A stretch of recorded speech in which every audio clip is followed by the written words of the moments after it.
हिंद नमस्कार फ्रेंड्स, ज्योति क्लासेस में आप सभी का एक बार फिर से स्वागत है। हेलो दोस्तों, कैसे हैं आप सभी? आई होप आप सभी बहुत ही अच्छे होंगे, स्वस्थ होंगे, स्टडी अपनी कंटिन्यू कर रहे होंगे। चलते हैं हमारी आज की मॉर्निंग की क्लास की तरफ। सभी को सुप्रभात, गुड मॉर्निंग।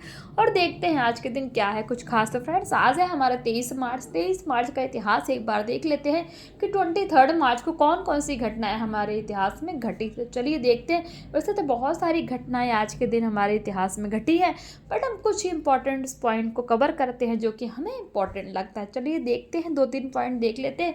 पहला तो फ्रेंड्स, आज के दिन भारत में शहीद दिवस के रूप में मनाया जाता है। और क्यों मनाया जाता है? क्योंकि इसी दिन 1931 यानी कि 1931 में भगत सिंह, राजगुरु और सुखदेव को ब्रिटिश सरकार ने फांसी दी थी। किसको फांसी मिली थी? भगत सिंह, राजगुरु और सुखदेव को ब्रिटिश सरकार के द्वारा फांसी दी गई थी। कब दी गई थी? तो 1931 में। और दूसरा देख लेते हैं फ्रेंड्स, आज के दिन ही विश्व मौसम दिवस, it means world meteorological day भी मनाया जाता है। और तीसरा देख लेते हैं फ्रेंड्स, आज के दिन पाकिस्तान दुनिया का पहला इस्लामिक गणतंत्र बना। इसलिए आज का दिन पाकिस्तान के लिए भी खास है, इसलिए आज के दिन पाकिस्तान डे भी मनाया जाता है। याद रखिएगा, आज के दिन पाकिस्तान डे भी मनाया जाता है। क्यों मनाया जाता है? क्योंकि पाकिस्तान दुनिया का पहला इस्लामिक गणतंत्र बना, इसीलिए आज का दिन जो है पाकिस्तान डे के रूप में मनाया जाता है। तो ये तो हमने कुछ इंपॉर्टेंट पॉइंट्स देखे कौन कौन से। आज के दिन पाकिस्तान दिवस मनाया जाता है, क्यों मनाया जाता है वो भी हमने देख लिया। आज के दिन और क्या है, आज हमारे भारत में शहीद दिवस के रूप में मनाया जाता है, क्यों, वो भी हमने देख लिया। और आज के दिन ही विश्व मौसम दिवस यानी कि वर्ल्ड मेट्रोलॉजिकल डे भी मनाया जाता है। तो ये तो हमने 2-3 पॉइंट्स देखे किसके बारे में, हमारी आज की हिस्ट्री के बारे में। आई होप जितने भी पॉइंट्स हमने बताए हैं आपने इनको नोट डाउन किया होगा और ये आपको समझ में आए होंगे। तो आज की हिस्ट्री हमने जान ली। अब चलते हैं हमारी क्लास की तरफ, जो कि आप सभी जानते हैं हम कर रहे हैं होम साइंस की सीरीज, जिसमें हम क्लास 6 से 12 तक की पढ़ाई को कंटिन्यू कर रहे हैं, जो कि हमारी बहुत ही अच्छे से कंटिन्यू चल रही है। और इस सीरीज़ में फ्रेंड्स हमारा क्लास 6 to 8 हमने कंप्लीट कर लिया है। हम कर रहे हैं क्लास 9 की पढ़ाई, जो कि ऑलमोस्ट अभी कुछ दिनों बाद वो भी क्लास 9 भी हमारा कंप्लीट होने वाला है। तो आप सभी से रिक्वेस्ट है, अगर अभी तक आपने हमारी इन वीडियोज़ को नहीं देखा है तो प्लेलिस्ट में जाके इन सारी वीडियोज़ को वॉच आउट करके अपने कॉन्सेप्ट को क्लियर कर सकते हैं। क्योंकि फ्रेंड्स हर एक टॉपिक को बहुत ही डिटेल में कराया गया है और इतनी डिटेल में पढ़ने का हमारा एक ही उद्देश्य है कि होम साइंस से रिलेटेड एक भी डाउट आपके माइंड में ना रह जाए इस सीरीज़ को देखने के बाद। क्योंकि ये सीरीज स्टार्ट ही इसीलिए की गई है कि आप जितने भी होम साइंस के लर्नर से किसी भी फील्ड में होम साइंस से अपना करियर देख रहे हैं या फिर आप किसी क्लास के लर्नर से, सबके लिए ये सीरीज़ काफ़ी महत्वपूर्ण है। क्योंकि सभी के लिए, हर तरह के जो भी हैं कॉम्पिटिटिव एग्ज़ाम की तैयारी कर रहे हैं या फिर किसी क्लास के लर्नर से, कुछ भी आप कहीं पे भी होम साइंस से रिलेटेड अगर आप जुड़े हुए हैं ना, तो सभी के लिए सीरीज़ काफ़ी हेल्पफुल होने वाली, इसीलिए हम इतने डिटेल में पढ़ रहे हैं। तो प्लीज़ हमारे साथ जुड़ने के लिए, चैनल पर नए आए हैं तो चैनल को सब्सक्राइब कर दीजिए, बेल आइकन अवश्य प्रेस कीजिए, इससे जब भी वीडियो अपलोड हो आपके पास नोटिफिकेशन पहुंचे और आप हमारी इस सीरीज का हिस्सा बन सके। और साथ ही साथ फ्रेंड्स ये वीडियोस अपने दोस्तों के साथ भी शेयर कीजिए और अपनी राय भी हमें कमेंट करके अवश्य बताइए, क्योंकि आपकी हर एक राय हमारे लिए बहुत ही इंपॉर्टेंट है। प्लीज़ रिस्पॉन्स अवश्य किया करिए वीडियो देखने के बाद कि आपको वीडियो अच्छी लगी, नहीं लगी, क्या है, कैसा है, कहाँ सुधार करना है, क्या समझ में आ रहा है, किसी और वे से पढ़ाऊँ, मतलब हर एक चीज़ आपको जो भी कहीं डाउट होता है तो प्लीज़ रिस्पॉन्स करिए, अपने डाउट्स लीजिए, मैं आपके डाउट्स लेने का पूरा प्रयास करूँगी। तो चलते हैं हमारी आज की क्लास की तरफ। देखिए फ्रेंड्स, ये हम कर रहे हैं हमारा क्लास 9 का क्या, चैप्टर 15 हम कर रहे हैं। और ये जो हम हमारा चैप्टर 16 कर रहे हैं, ये क्या है, हमारा सामान्य घरेलू घटनाएं एवं उनके उपचार, ये हमारा है चैप्टर 16। तो हम देख लेते हैं इसको स्टार्ट करने से पहले कि हमने प्रीवियस क्लास में क्या क्या किया है। एक बार प्रीवियस क्लास का रिवीजन ले लेते हैं। फ्रेंड्स, प्रीवियस क्लास का रिवीजन लेने से ये बेनिफिट मिलता है ना कि आपने प्रीवियस में क्या पढ़ा और जो अभी आप पढ़ रहे हो, दोनों टॉपिक को आप आपस में कनेक्ट कर सकते हैं। तो फ्रेंड्स हम देख लेते हैं कि हमने प्रीवियस क्लास में क्या क्या पढ़ा है।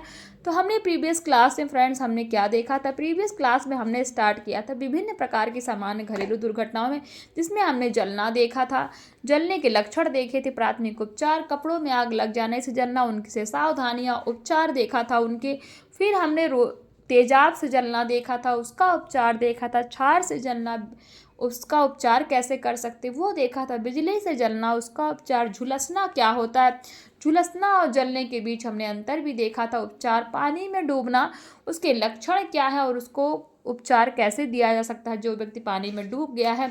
ये सारे टॉपिक फ्रेंड्स हमने कवर किए थे। साथ ही साथ हमने लू लगना देखा था। लू लगने के लक्षण कौन कौन से हैं, यानी कि सिम्टम्स कौन कौन से दिखाई पड़ते हैं, और लू लग गया है तो उपचार क्या देनी है, यानी कि डायग्नोस क्या करना। रक्तस्राव हमने देखा था, जो ब्लीडिंग होती है, 2 तरह के हमने देखे थे, एक्सटर्नल और इंटरनल। फिर हमने धमनी से रक्तस्राव रोकने के उपाय देखे थे, उसके बाद हमने उसमें कुछ पॉइंट्स कवर किए थे। फिर हमने देखा था सिरा से रक्तस्राव रोकने के उपाय, उसमें भी हमने कुछ पॉइंट्स किए थे। ये आप देख पा रहे होंगे, सारा ही फ्रेंड्स हमने कवर किया। किसमें, हमारी प्रीवियस क्लास में आंतरिक अंगों से रक्तस्राव देखा था, लक्षण देखे थे, उसके उपचार। रक्तस्राव रोकने में टूर्निकेट की भूमिका क्या है उसके बारे में हमने देखा था। टूर्निकेट का प्रयोग कब किया जाना चाहिए, सावधानियां क्या बरतनी चाहिए टूर्निकेट का प्रयोग करते समय। नाक से अगर रक्तस्राव यानी कि नक्सीर फूट गया है तो कैसे, क्या उपचार करें, किस तरह से देखभाल करिए, भी हमने देखा था।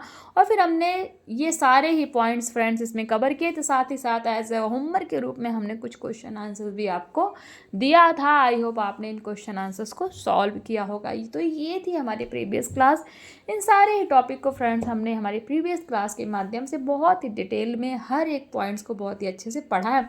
आपने क्लास देख ली है तो आपको पता ही होगा, नहीं देखी तो प्लेलिस्ट में जाके वीडियो वॉच आउट करके अपने कॉन्सेप्ट क्लियर कर सकते हैं और जुड़ सकते हैं हमारी सीरीज के साथ।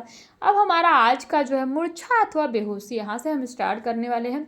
ऐसी स्थिति जिसमें मनुष्य चेतना शून्य हो जाता है, मूर्छा की स्थिति कहलाती है।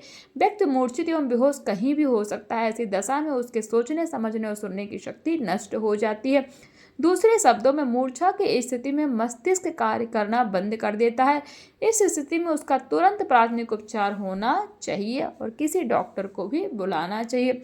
मूर्छा के यानी कि बेहोशी के कारण क्या क्या हो सकते हैं देख लेते हैं। नंबर 1 है भोजन की कमी। अगर भोजन नहीं सही से लिया तो भी चक्कर आएंगे और व्यक्ति बेहोश हो सकता है। शुद्ध वायु का अभाव, शुद्ध वायु न मिल सके। पॉइंट 3 है एकाएक कोई शोक समाचार सुना, नहीं शॉकिंग न्यूज़ सुन लेने से भी क्या होता है, व्यक्ति बेहोश हो जाता है। पॉइंट 4 हृदय को धक्का पहुंचना। पॉइंट 5 मस्तिष्क पर अचानक चोट लगना। पॉइंट 6 है अधिक थकान होना, इससे भी क्या होता है, मूर्छा हो सकती है। मूर्छा के लक्षण देख लेते हैं। मूर्छित होने से पहले बेचैनी एवं घबराहट होती है, व्यक्ति का चेहरा पीला हो जाता है। पॉइंट 2 व्यक्ति की आंखों के सामने अंधेरा छाने लगता है। पॉइंट 3 माथे पर पसीना आता है, श्वसन क्रिया धीमी पड़ने लगती है तथा हाथ पैर ठंडे हो जाते हैं। पॉइंट 4 मूर्छित होने पर व्यक्ति चक्कर खाकर जमीन पर गिर जाता है। पॉइंट 5 व्यक्ति चेतना शून्य हो जाता है। तो ये हमने देखे किसके बारे में, मूर्छा के कुछ लक्षण देखे। अब देख लेते हैं मूर्छा का प्राथमिक उपचार यानी कि फर्स्ट एड कैसे किया जा सकता है देखते हैं। यदि व्यक्ति दुर्घटना के कारण मूर्छित हुआ है तो साफ रुमाल से उसके मुंह से रक्त आदि को साफ किया जाए है। दूसरा पॉइंट है मस्तिष्क में पर्याप्त रक्त का संचार, इसका सर्वप्रथम प्राथमिक उपचार है। अतः मूर्छित व्यक्ति को लिटाकर उसके पैर ऊपर तथा सिर नीचे की तरफ करना चाहिए। पॉइंट 3 मूर्छित व्यक्ति को एक ओर करवट देकर लिटाने के बाद करवट की ओर की बाह व टांग को ऊपर की ओर मोड़ कर रखिए जिससे यह करवट नहीं बदल पाए। उसकी ठोड़ी ऊपर की ओर खींचिए जिससे पीड़ित व्यक्ति को श्वास लेने में सुविधा हो। पॉइंट 4 है पीड़ित व्यक्ति को एक करवट में लिटाना चाहिए जिससे वमन यानी कि उल्टी होने की स्थिति में वमन उसके गले में ना पहुंच सके। वमन गले में पहुंचने की स्थिति में वायु मार्ग अवरुद्ध होने के कारण व्यक्ति की मृत्यु भी होने की संभावना होती। पॉइंट 5 है मूर्छित व्यक्ति को होश में लाने के लिए स्मेलिंग सॉल्ट यानी कि नौसादार और चूना भी सुंघाया जा सकता है। पॉइंट 6 है एरोमेटिक स्पिरिट ऑफ अमोनिया की कुछ बूंदें मूर्छित व्यक्ति के मुख में थोड़ी थोड़ी देर बाद डालने से भी आराम मिलता है। पॉइंट 7 रोगी के परिधान ढीले कर देने चाहिए और हाथ पैर में गर्मी पहुंचानी चाहिए। पॉइंट 8 है पीड़ित व्यक्ति के लिए पर्याप्त ताज़ी हवा का प्रबंध करना चाहिए। इसके लिए कमरे के सारे खिड़की दरवाजे खोल देने चाहिए और भीड़ जमा नहीं होने देना चाहिए। पॉइंट 9 व्यक्ति को चेतना में आने पर उसको गर्म दूध या चाय पिलानी चाहिए। पॉइंट 10 है अगर मूर्छा रक्तस्राव के अतिरिक्त अन्य कारण से आती हो तो व्यक्ति को उत्तेजक पदार्थ देने चाहिए। पॉइंट 11 है, यदि पीड़ित व्यक्ति का शरीर ठंडा हो तो उसे गर्म कपड़े या कंबल से लपेट देना चाहिए।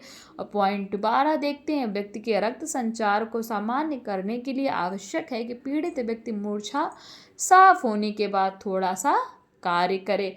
तो ये हमने कुछ पॉइंट्स देखे किसके बारे में, मूर्छा का प्राथमिक उपचार कैसे दिया जा सकता है इसके बारे में। अब हम देख लेते हैं सावधानियां हमें क्या क्या बरतनी चाहिए। नंबर 1 है, रोगी के वस्त्र अत्यधिक कसे हुए नहीं होने चाहिए, यानी कि जिसको मूर्छा आई हो, जो व्यक्ति बेहोश हुआ, उसका जो वस्त्र हो ढीला ढाला हो। पॉइंट 2, रोगी का कमरा बंद नहीं होना चाहिए। पॉइंट 3, रोगी को लिटाने के पश्चात उसे बार बार करवट नहीं बदलवानी चाहिए। तो ये कुछ सावधानियां हमने देख लिया किसके बारे में, मूर्छा के बारे में। आई होप मूर्छा अथवा बेहोशी आपको समझ में आया होगा। मिर्गी का दौरा देख लेते हैं। It means attack of epilepsy. मिर्गी को और किस नाम से इंग्लिश में जानते हैं, एपिलेप्सी। तो एपिलेप्सी का दौरा पड़ता है तो क्या होता है, इसके लक्षण उपचार हम एक बार देख लेते हैं। मिर्गी एक सामान्य घरेलू दुर्घटना है। यह दौरा बहुत कष्टप्रद होता है। कुछ व्यक्तियों को समय समय पर मिर्गी के दौरे पड़ते रहते हैं, इसलिए इसके उपचार का समुचित ज्ञान आवश्यक है। इससे पीड़ित व्यक्ति को किसी भी समय कहीं भी दौरे आने की संभावना रहती है। कभी कभी यह रोग क्या होता है, अनुवांशिक भी हो जाता है, यानी कि जो मिर्गी है वो क्या जेनेटिक भी होती है। इसके लक्षण क्या हैं। नंबर 1 है, खड़े खड़े या बैठे बैठे व्यक्ति एकाएक मूर्छित हो जाता है, यानी कि अचानक ही गिर जाता है। पॉइंट 2, मूर्छा आने से पूर्व व्यक्ति के शरीर में एक विशेष प्रकार की ऐंठन महसूस होती है। पॉइंट 3, दौरा पड़ने से व्यक्ति के जबड़े जकड़ जाते हैं, मुंह से झाग भी आता है और शरीर पसीने से भीगने लगता है। पॉइंट 4 है, व्यक्ति की आंखें बंद हो जाती है तथा शरीर में ऐंठन होने लगती है। पॉइंट 5, पीड़ित व्यक्ति की श्वास की गति धीमी हो जाती है। और पॉइंट 6 है, वह हाथ पैर पटकने लगता है। कौन, जिसको मिर्गी यानी कि एपिलेप्सी का दौरा पड़ता है। उपचार, इसका ट्रीटमेंट देख लेते हैं। मिर्गी के दौरे के निम्न उपचार है। नंबर 1 है, पीड़ित व्यक्ति को आराम से लेटाकर पंखा करना चाहिए, यानी कि जिसको मिर्गी का दौरा पड़ा है उसको आराम से लेटाकर पंखा करना चाहिए। पॉइंट 2, इसके लिए रोगी को अमोनिया सुंघाई जाती है। पॉइंट 3, जकड़े हुए जबड़े को खोलने का प्रयास करना चाहिए, इसके लिए मुंह में कोई पदार्थ या चम्मच डाल देनी चाहिए। ऐसा होने से जीभ के कटने की संभावना कम होती है। पॉइंट 4 है, रोगी के मुंह पर ठंडे पानी के छींटे डालकर होश में लाने का प्रयास करना चाहिए। तो ये तो हमने देखा किसके बारे में, मिर्गी के बारे में देखा, उसका लक्षण देखा, उसका उपचार देखा। दूसरी हमारी बीमारी है हिस्टीरिया का दौरा। देखते हैं ये क्या है। हिस्टीरिया मिर्गी की तरह ही एक मस्तिष्क संबंधी रोग है जो मनोविकार के कारण उत्पन्न होता है। यह रोग व्यक्ति की युवावस्था में अधिक सुख की कामना अथवा दुख की स्थिति में स्वयं पर नियंत्रण नहीं रखने के कारण होता है। लक्षण, नंबर 1, दौरा पड़ने से पूर्व व्यक्ति में घबराहट तथा बेचैनी होने लगती है, हृदय धड़कन तीव्र हो जाती है तथा पसीना आने लगता है। पॉइंट 2 है, व्यक्ति की श्वास व नाड़ी की गति तीव्र हो जाती है। पॉइंट 3, रोगी के शरीर में ऐंठन होने लगती है तथा दांत व मुट्ठियां भिज जाती हैं, यानी कि बंद हो जाते हैं। पॉइंट 4, इस स्थिति में पीड़ित व्यक्ति शांत नहीं रहता है, वह कभी रोने लगता है तो कभी हंसने लगता है, उसकी आंखें कभी बंद रहती है तो कभी खुल जाती है। पॉइंट 5 है, रोगी अर्धमूर्छित अवस्था में हो जाता है, यानी कि ना वो पूरा होश में होता है ना वो पूरा बेहोश होता है। इसका उपचार देख लेते हैं। रोगी को खुले व हवादार स्थान पर लेटाना चाहिए। 2 पॉइंट में देखते हैं, रोगी के मुंह पर पानी के छींटे डालकर तथा नाक बंद करके होश में लाने का प्रयत्न करें। पॉइंट 3 है, चिकित्सक से सलाह लेकर इस रोग से ग्रसित मरीज को सुरक्षित स्थान पर लिटाकर उसके पास से हट जाना चाहिए। अधिक सहानुभूति दिखाने से रोगी स्वस्थ होने में अधिक समय लेता है। पॉइंट 4 है, होश में आने पर रोगी को गर्म चाय अथवा दूध पिलाना चाहिए। तो ये तो हमने हिस्टीरिया का दौरा देख लिया, उसके लक्षण देख लिए और उसका उपचार भी देख लिया। दूसरी हमारी बीमारी क्या, उसके बारे में देखते हैं। दूसरी बीमारी है हमारा दम घुटना या श्वास रुकना। तो देख लेते हैं, दम घुटने की दशा के लिए अनेक कारक जिम्मेदार हो सकते हैं, लेकिन ऐसी दशा में चिकित्सक की मदद लेना आवश्यक है। प्राथमिक उपचार से पहले तत्कालीन परिस्थिति का ज्ञान होना आवश्यक है। उपचार देख लेते हैं। नंबर 1, धुएं, गैस आदि से व्यक्ति को बचाकर खुले एवं स्वच्छ स्थान पर लेटाना चाहिए। पॉइंट 2, व्यक्ति को हवा करनी चाहिए। पॉइंट 3, व्यक्ति के चारों ओर भीड़ एकत्र नहीं होने देने चाहिए। पॉइंट 4 है, यदि व्यक्ति का विषैली गैस के कारण दम घुट रहा है तो प्राथमिक चिकित्सक को चाहिए कि वह पीड़ित व्यक्ति के कमरे में नाक पर गीला कपड़ा लेकर जाए। पॉइंट 5 है, यदि व्यक्ति का दम फांसी लगने या गला दबने के कारण घुटा हो तो अति शीघ्र पीड़ित व्यक्ति को कृत्रिम श्वास देना अनिवार्य है। पॉइंट 6, यदि किसी व्यक्ति के गले में कुछ अटक जाए और उसके कारण उसका दम घुटने लगे तो उसके मुंह में उंगली डालकर अटकी वस्तु को निकालना चाहिए, और अगर कोई नुकीली वस्तु हो तो चिकित्सक से अतिशीघ्र संपर्क करना चाहिए। पॉइंट 7 है, सामान्यतः दम घुटने की सभी परिस्थितियों में कृत्रिम श्वसन द्वारा अथवा ऑक्सीजन की समुचित उपलब्धता से रोगी को बचाया जा सकता है। पॉइंट 8 है, यदि दम घुटने का कारण पानी में डूबना हो तो उसे कृत्रिम श्वास देना चाहिए। तो ये तो हमने किसके बारे में देखा, दम घुटना या श्वास रुकना, उसका उपचार देख लिया। अब सदमा देख लेते, जो दूसरी बीमारी हमारी डिजीज़ है वो क्या है, सदमा, जिसको शॉक बोलते हैं। यह एक ऐसी दुर्घटना है जो आकस्मिक रूप से कभी भी घटित हो सकती है। गंभीर रूप से घायल हो जाने पर कोई अप्रत्याशित शोक की खबर सुनने से व्यक्ति सदमे का शिकार हो जाता है। ऐसी स्थिति में व्यक्ति शिथिल व मूर्छित हो जाता है, शरीर की सामान्य क्रियाएं धीमी पड़ जाती हैं या रुक जाती हैं। यह दुर्घटना शरीर में रक्त संचार की अनियमितता के कारण घटित होता है। अब इसके लक्षण देख लेते हैं। नंबर 1 है, सदमे से ग्रसित व्यक्ति के मुख पर दुख, भय तथा आश्चर्य के भाव स्पष्ट रूप से देखे जा सकते हैं। नंबर 2, सदमे के कारण पीड़ित व्यक्ति के शरीर की सामान्य क्रियाएं कुछ देर के लिए रुक जाती हैं, आंखों की पुतलियां फैल जाती हैं और चेहरा पीला पड़ जाता है। नंबर 3, रोगी के होंठ आधे खुले वह शुष्क होने लगते हैं। नंबर 4, पीड़ित व्यक्ति का शरीर ठंडा पड़ने लगता है। नंबर 5, पीड़ित व्यक्ति के माथे पर पसीना भी आने लगता है। नंबर 6, नब्ज की गति कभी तो तेज कभी धीमी होने लगती है। नंबर 7, पीड़ित व्यक्ति का जी मिचलाता है और उल्टियां भी आती हैं। तो ये सारे किसके लक्षण हमने देखे, सदमा के, यानी कि किसी को शॉक लग जाए अचानक तो उसके सारे लक्षण ऐसे यानी कि इस तरह के सिम्टम्स उसमें दिखाई देते हैं। अब इसका उपचार कैसे किया जा सकता है देख लेते हैं। सदमे के शिकार व्यक्ति के उपचार के लिए निम्न उपाय किए जाने चाहिए। नंबर 1, सर्वप्रथम पीड़ित व्यक्ति को सहारा देकर पलंग पर आरामदेह स्थिति में लिटाना चाहिए। सिर के नीचे तकिया नहीं लगाना चाहिए, जिससे मस्तिष्क की दिशा में रक्त प्रवाह सुचारू रूप से होता रहे। पॉइंट 2 में भीड़ को एकत्र होने से रोकना चाहिए। पॉइंट 3, पीड़ित व्यक्ति को हमेशा अधिक ठंड और अधिक गर्मी से बचाना चाहिए। पॉइंट 4, पीड़ित व्यक्ति को सामान्य दशा में आने पर उसे गर्म चाय या कॉफ़ी पिलाना बेहतर होता है। पॉइंट 5 है, पीड़ित व्यक्ति की स्थिति सही न होने पर चिकित्सक के संपर्क किया जाना भी आवश्यक होता है। तो ये सारे हमने किसके देखे उपचार, ये हमने देखे सदमा के। और जितने भी फ्रेंड्स ये टॉपिक हमने कवर किए उनसे रिलेटेड कुछ क्वेश्चन है, आप देख सकते हैं। मूर्छित होने पर कोई एक कारण बताइए, यानी कि मूर्छित होने का कोई एक कारण बताइए। हमने बहुत सारे कारण पढ़े। दूसरा क्वेश्चन कहता है अमोनिया कब सुंघाई जाती है, किसी व्यक्ति को अमोनिया कब सुंघाई जाती है बताइए। प्रश्न 3 है, पानी में डूबने पर व्यक्ति को किस प्रकार के श्वसन आवश्यक होता है। प्रश्न 4 है, रक्त संचार में किस प्रकार के परिवर्तन होने से सदमे की स्थिति उत्पन्न होती है। तो ये सारे ही प्रश्न फ्रेंड्स आप कर सकते हैं, बहुत ही ईजी, क्योंकि अभी जस्ट ही तो सारे टॉपिक हमने कवर किए हैं। तो प्लीज़ मैं बार बार कहती हूँ कि जब भी आप कोई टॉपिक करते हैं उससे रिलेटेड आपको क्वेश्चंस मिलते हैं ना फ्रेंड्स, तो प्लीज़ अगर आंसर भी मिलता है तो आंसर मत देखिए, आप क्वेश्चन को नोट डाउन कीजिए, उसका या तो स्क्रीनशॉट ले रख के बाद में आप उसको नोट डाउन करके ना उस क्वेश्चन को सॉल्व किया करिएगा। फिर आपको पता लगेगा कि आप ये जो सीरीज़ देख रहे हैं, जो आप पढ़ रहे हैं, वो आपको समझ में आ रहा है कि नहीं। तभी तो आपको पता लगेगा ना कि ये सीरीज करने का कोई बेनिफिट भी है कि नहीं। तो इसलिए मैं बोलती हूँ पहले वीडियो देखिए, देन आप क्वेश्चन आंसर्स की प्रैक्टिस कीजिए, आप तो सारे ही क्वेश्चन बहुत ही ईजिली सॉल्व हो जाएंगे। तो ये तो थे फ्रेंड्स कुछ हमने बीमारी देखी, उनके उपचार, उनके लक्षण देखे। तो आज की क्लास बस यहीं तक, मिलते हैं हमारी नेक्स्ट क्लास में, और वहाँ से हम स्टार्ट करेंगे फ्रेंड्स सांप का काटना हम देखेंगे, यानी कि जब सांप यानी कि स्नेक जब काटता है तो उसके लक्षण, उसके उपचार यहाँ से हम देखेंगे। बहुत सारे डिजीज़ हैं जो बचे हुए हैं, हमें कवर करने हैं।